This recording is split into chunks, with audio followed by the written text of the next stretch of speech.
Hello मेरी प्यारे दोस्तों साथियों, आप सभी को जीएस मैथ चैनल में आपका स्वागत है। दोस्तों, अगर आप लोग भी रेलवे की एग्ज़ाम की तैयारी कर रहे हैं तो दोस्तों ये क्लास आपके लिए बहुत ही महत्वपूर्ण है, क्योंकि दोस्तों हम आप सभी के लिए लेकर आए हैं साइंस का 40 दिन का साइंस का टेस्ट। और दोस्तों आप लोग के एक सेट में 20 क्वेश्चन है और 20 क्वेश्चन में से आप लोग का कितना क्वेश्चन सही हो रहा है आप लोग कमेंट बॉक्स में जरूर लिखिएगा। और दोस्तों आज का दोस्तों आपका जो है चैप्टर रहेगा परिवर्तन तथा अपवर्तन के बारे में। और दोस्तों इस चैप्टर से आप लोग एग्जाम में यहाँ से डायरेक्ट क्वेश्चन देखने को मिलेगा। तो दोस्तों अगर आप लोग चैनल पर नए हैं चैनल को लाइक करिए और इसे सब्सक्राइब करिए। तो दोस्तों चलते हैं दोस्तों आज का जो है सेट का पहला प्रश्न की ओर। तो दोस्तों आप लोगों से आज का दोस्तों आप लोगों से पहला जो है प्रश्न कराएं कि प्रकाश की किरण गमन करती हैं। और दोस्तों ये क्वेश्चन आपके जो है रेलवे की एग्जाम पूछा गया प्रश्न है।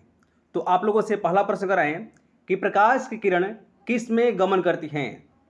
तो दोस्तों आपका जो है आंसर होगा ये आपका हो जाएगा पहला हो जाएगा सीधी रेखा में। दोस्तों आप लोगों से क्वेश्चन 2 कराएं कि प्रकाश का वेग न्यूनतम होता है। और दोस्तों ये भी क्वेश्चन आपका जो है रेलवे की एग्जाम पूछा गया प्रश्न है। तो आप लोगों से क्वेश्चन 2 कराएं कि प्रकाश का वेग इनमें से किस में जो है सबसे न्यूनतम होता है। तो दोस्तों आपका जो है 2 का आंसर हुआ ये आपका डी हो जाएगा कांच में। दोस्तों आप लोगों से क्वेश्चन अगला कराएं 3 नंबर कि मोटर गाड़ी के चालक के सामने लगा रहता है। दोस्तों ये भी क्वेश्चन आपका जो है रेलवे की एग्जाम पूछा गया प्रश्न है। तो आप लोगों से क्वेश्चन 3 कराएं कि मोटर गाड़ी के चालक के सामने क्या लगा रहता है। तो दोस्तों आपका जो है 3 का आंसर हुआ ये आपका हो जाएगा बी हो जाएगा उत्तल दर्पण। दोस्तों आप लोगों से क्वेश्चन 4 कराएं कि मोटर कार के हेडलाइट में किसका प्रयोग होता है। और दोस्तों ये भी क्वेश्चन आपका जो है रेलवे की एग्जाम पूछा गया प्रश्न है। तो आप लोगों से क्वेश्चन 4 कराएं कि मोटर कार के हेडलाइट में किसका प्रयोग किया जाता है। दोस्तों आपका जो है आंसर हुआ ये आपका हो जाएगा सी हो जाएगा अवतल दर्पण का। दोस्तों आप लोगों से क्वेश्चन 5 कराएं कि समतल दर्पण द्वारा बना प्रतिबिंब होता है। और दोस्तों ये भी क्वेश्चन आपका जो है रेलवे की एग्जाम पूछा गया प्रश्न है और यहाँ से आपके आने वाले एग्जाम में यहाँ से क्वेश्चन लिखने को जरूर मिलेगा। तो दोस्तों आप लोगों से क्वेश्चन 5 कराएं कि समतल दर्पण द्वारा बना प्रतिबिंब होता है। तो दोस्तों आपका जो है आंसर हुआ ये आपका हो जाएगा बी हो जाएगा काल्पनिक। और दोस्तों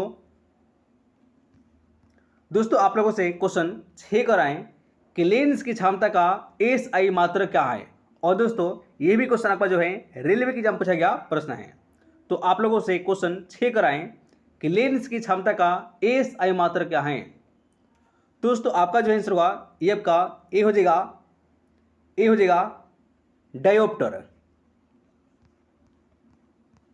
दोस्तों आप लोगों से क्वेश्चन 7 कराएं कि प्रकाश की किरणों का पथ दर्शाने वाले चित्रों को क्या कहा जाता है। और दोस्तों ये भी क्वेश्चन आपका जो है रेलवे की एग्जाम पूछा गया प्रश्न है। तो आप लोगों से क्वेश्चन 7 कराएं कि प्रकाश की किरणों का पथ जो है दर्शाने वाले चित्रों को क्या कहा जाता है। दोस्तों आपका जो है 7 का आंसर हुआ ये आपका हो जाएगा पहला हो जाएगा किरण आरेख कहा जाता है। दोस्तों आप लोगों से क्वेश्चन 8 कराएं कि 2D क्षमता वाले लेंस का फोकस अंतर होता है। और दोस्तों ये भी क्वेश्चन आपका जो है रेलवे की एग्जाम पूछा गया प्रश्न है। दोस्तों आप लोगों से क्वेश्चन 8 कराएं कि 2D क्षमता वाले लेंस का फोकसांतर होता है। दोस्तों आपका जो है आंसर होगा ये आपका डी हो जाएगा 50 सेंटीमीटर होता है। दोस्तों आप लोगों से क्वेश्चन 9 कराएं कि किसी उत्तल लेंस का फोकसांतर 50 सेंटीमीटर है तो उसकी क्षमता क्या होगी। और दोस्तों ऐसा क्वेश्चन आप लोग की एग्जाम में यहाँ से ऐसा क्वेश्चन एक क्वेश्चन देखने को जरूर मिलेगा। दोस्तों आप लोगों से क्वेश्चन नहीं कराएं कि किसी उत्तल लेंस का फोकसांतर 50 सेंटीमीटर है तो उसकी क्षमता कितनी होगी। दोस्तों आपका जो है 9 का आंसर हुआ ये आपका डी हो जाएगा +2D होता है। दोस्तों आप लोगों से क्वेश्चन 10 कराएं कि प्रकाश की किरणें के समूह को क्या कहते हैं। दोस्तों आपसे क्वेश्चन 10 कराए हैं कि प्रकाश की किरणों के समूह को क्या कहा जाता है। और दोस्तों ये भी क्वेश्चन आपका जो है रेलवे के एग्जाम पूछा गया प्रश्न है, यानी ये क्वेश्चन आपका जो है प्रीवियस क्वेश्चन है रेलवे का। दोस्तों आपका जो है आंसर होगा ये आपका 10 का हो जाएगा, बी हो जाएगा, उसे कहा जाता है किरण पुंज कहा जाता है। दोस्तों आप लोगों से क्वेश्चन 11 कराएं, उत्तल लेंस की क्षमता होती है। दोस्तों आप पूछ रहे हैं कि उत्तल लेंस की क्षमता कैसी होती है, और ये भी क्वेश्चन आपका जो है रेलवे के एग्जाम पूछा गया प्रश्न है। दोस्तों आपका जो है आंसर होगा ये आपका हो जाएगा, बी हो जाएगा, धनात्मक होता है। दोस्तों आप लोगों से क्वेश्चन 12 कराएं कि अवतल लेंस की क्षमता होती है। दोस्तों आपका जो आंसर होगा ये होता है ऋणात्मक। और दोस्तों ये भी क्वेश्चन आपका जो है रेलवे के एग्जाम पूछा गया प्रश्न है। दोस्तों आप लोगों से क्वेश्चन 13 कराएं कि उत्तल लेंस को क्या कहते हैं। दोस्तों आपसे प्रश्न कराएं 13 नंबर कि उत्तल लेंस को कहते हैं, यानी उसे क्या कहा जाता है उत्तल लेंस को। और दोस्तों यहां पर आपका जो है ऑप्शन यहां पर दिया गया है। दोस्तों आपका जो है आंसर होगा उसे कहा जाता है अभिसारी लेंस कहा जाता है, यानी दोस्तों आपका जो है पहला आपका आंसर होगा अभिसारी लेंस कहा जाता है उत्तल लेंस को। दोस्तों आप लोगों से क्वेश्चन 14 कराएं कि अवतल लेंस को क्या कहते हैं। और दोस्तों ये भी क्वेश्चन आपका जो है रेलवे के एग्जाम पूछा गया प्रश्न है। तो आप लोगों से क्वेश्चन 14 कराएं कि अवतल लेंस को क्या कहा जाता है।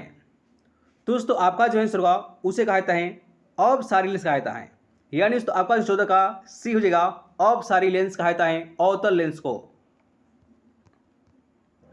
दोस्तों आप लोगों से क्वेश्चन 15 कराएं कि निम्न में से कौन सा पदार्थ लेंस बनाने के लिए प्रयोग नहीं किया जा सकता है। और दोस्तों ये क्वेश्चन आपका जो है वीवी क्वेश्चन है, आपके एग्जाम में ये क्वेश्चन देखने को जरूर मिलेगा। तो आप लोगों से क्वेश्चन 15 कराएं कि निम्न में से कौन सा ऐसा पदार्थ है जो लेंस बनाने के लिए प्रयोग नहीं किया जाता है। दोस्तों आपका जो है 15 का आंसर होगा ये आपका डी हो जाएगा, मिट्टी का प्रयोग नहीं किया जाता है लेंस बनाने के लिए। और दोस्तों ये क्वेश्चन आपका जो है मोस्ट क्वेश्चन है। दोस्तों आप लोगों से क्वेश्चन 16 कराएं कि किस दर्पण से हमेशा वस्तु से छोटा प्रतिबिंब प्राप्त होता है। दोस्तों आप पूछ रहे हैं कि कौन सी दर्पण से हमेशा वस्तु से छोटा प्रतिबिंब प्राप्त होता है। और दोस्तों ये क्वेश्चन आपका जो है मोस्ट क्वेश्चन है। दोस्तों आपका जो है 16 का आंसर होगा ये आपका हो जाएगा, बी हो जाएगा, उत्तल दर्पण में। दोस्तों आप लोगों से क्वेश्चन 17 कराएं कि किस दर्पण से वस्तु का बड़ा प्रतिबिंब प्राप्त होता है। और दोस्तों ये क्वेश्चन आपका जो है मोस्ट क्वेश्चन है। दोस्तों आप लोग बताना है कि किस दर्पण से वस्तु का बड़ा प्रतिबिंब प्राप्त होता है। दोस्तों आपका आंसर होगा ये हो जाएगा, बी हो जाएगा, अवतल दर्पण से।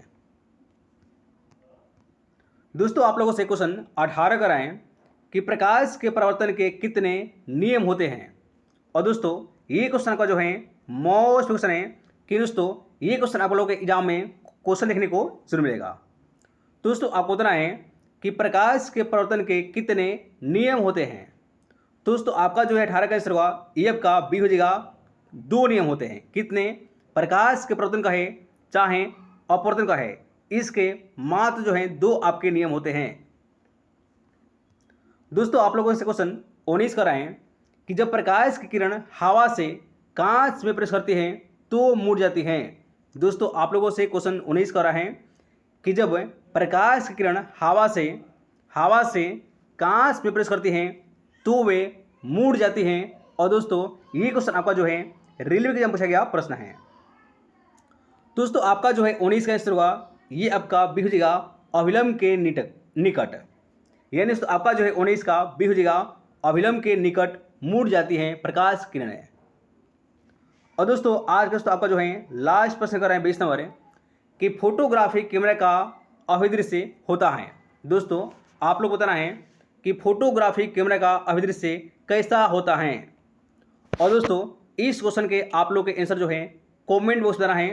दोस्तों आज से कहीं दोस्तों अगर आप लोग से नए हैं चैनल को लाइक करिए और इसे सब्सक्राइब करिए। जय हिंद दोस्तों।